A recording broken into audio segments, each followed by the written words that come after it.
Bahasa Indonesia memiliki kedudukan dan fungsi yang penting dalam kehidupan bermasyarakat, bangsa, dan bernegara. Berikut adalah beberapa kedudukan dan fungsi bahasa Indonesia beserta contohnya. Yang pertama, kedudukan resmi. Fungsi bahasa Indonesia adalah bahasa resmi negara yang diatur dalam Undang-Undang Dasar 1945. Contoh, bahasa Indonesia digunakan dalam dokumen pemerintahan, undang-undang, dan dalam pelaksanaan upacara kenegaraan. Yang kedua, bahasa pengantar pendidikan. Fungsi bahasa Indonesia digunakan sebagai bahasa pengantar di lembaga pendidikan formal dari tingkat dasar hingga perguruan tinggi. Contoh, di sekolah semua pelajaran seperti matematika dan sejarah diajarkan menggunakan bahasa Indonesia. Yang ketiga, bahasa persatuan. Fungsi bahasa Indonesia berfungsi sebagai alat pemersatu bangsa yang terdiri dari berbagai suku, budaya, dan bahasa daerah. Contoh, dalam acara-acara nasional atau pertemuan lintas suku, bahasa Indonesia digunakan agar semua peserta dapat saling memahami.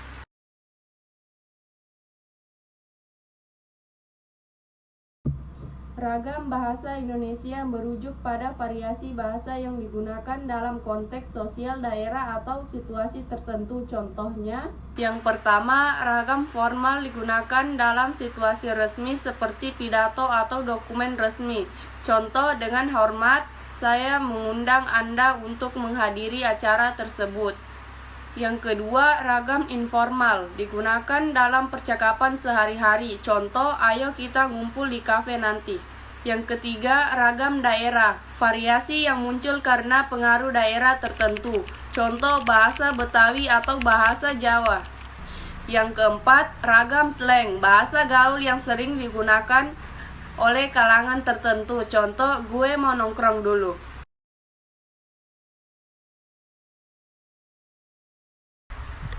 Ejaan adalah cara menulis kata-kata dengan benar. Misalnya kata sekolah harus ditulis seperti itu, bukan sekolah.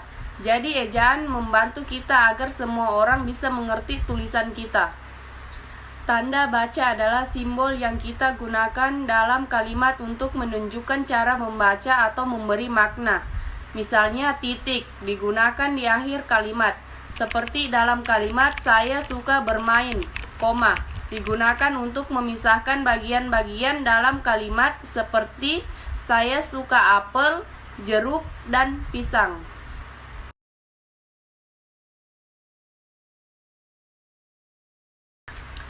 Diksi adalah pilihan kata yang tepat dan sesuai untuk menyampaikan makna dalam sebuah teks.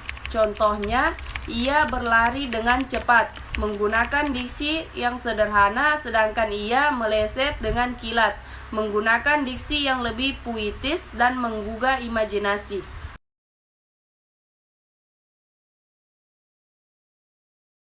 Kalimat efektif adalah kalimat yang jelas, padat, dan mudah dipahami. Kalimat ini mengungkapkan ide atau informasi dengan cara yang tidak bertele-tele. Contoh kalimat efektif, dia belajar dengan giat untuk ujian.